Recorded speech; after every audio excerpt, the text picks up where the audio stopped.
রামগঞ্জে জামায়াতের শুকরানা মিছিল ও মিষ্টি বিতরণ। রামগঞ্জ থেকে শরীফুল ইসলাম ভূঁইয়ার পাঠানো তথ্যে বিস্তারিত। আওয়ামী লীগের রাজনীতি নিষিদ্ধ করার সিদ্ধান্তকে স্বাগত জানিয়ে লক্ষ্মীপুরের রামগঞ্জে শুকরানা মিছিল ও মিষ্টি বিতরণ করেছে বাংলাদেশ জামায়াত ইসলামী উপজেলা শাখা। শনিবার 10 মে বিকেলে শহরের প্রধান সড়কে এই কর্মসূচি পালিত হয়। মিছিলে জামায়াত ও ইসলামী ছাত্র শিবিরের স্থানীয় নেতৃবৃন্দ অংশ নেন এবং সংক্ষিপ্ত বক্তব্য রাখেন। বক্তব্যে নেতারা দেশের রাজনীতিতে পরিবর্তনের দাবি তুলে ধরেন। পৌর জামায়াতের আমির অ্যাডভোকেট হাসান মান্না বলেন, যারা দীর্ঘদিন ধরে একনায়কতন্ত্র প্রতিষ্ঠার চেষ্টা করেছে তাদের পরাজয়ের মাধ্যমে দেশে গণতন্ত্র ফিরিয়ে আনার পথ সুগম হয়েছে। আমরা আল্লাহর দরবারে শুকরিয়া আদায় করছি।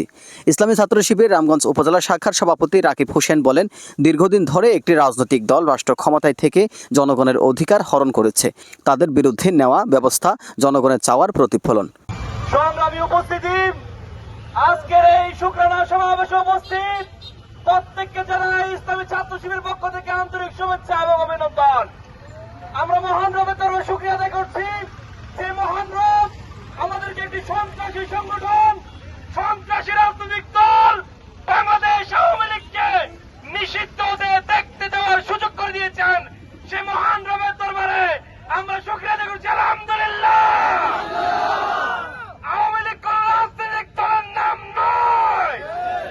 এই আওয়ামী লীগ খুনের মাধ্যমে বাংলাদেশকে ব্যর্থ রাষ্ট্রে পরিণত করেছে।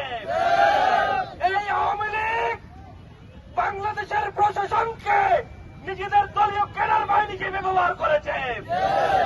এই আওয়ামী লীগ আল্লামা সাঈদী থেকে শুরু করে মতিউর রহমান নিজামী থেকে শুরু করে অসংখ্য বুদ্ধিজীবী, অসংখ্য আলেম সমাজকে হত্যা করার মাধ্যমে তারা মানবাধিকার লঙ্ঘন করেছে। বাংলার এই জমিনে তাদের রাজনীতি করার অধিকার থাকতে পারে না।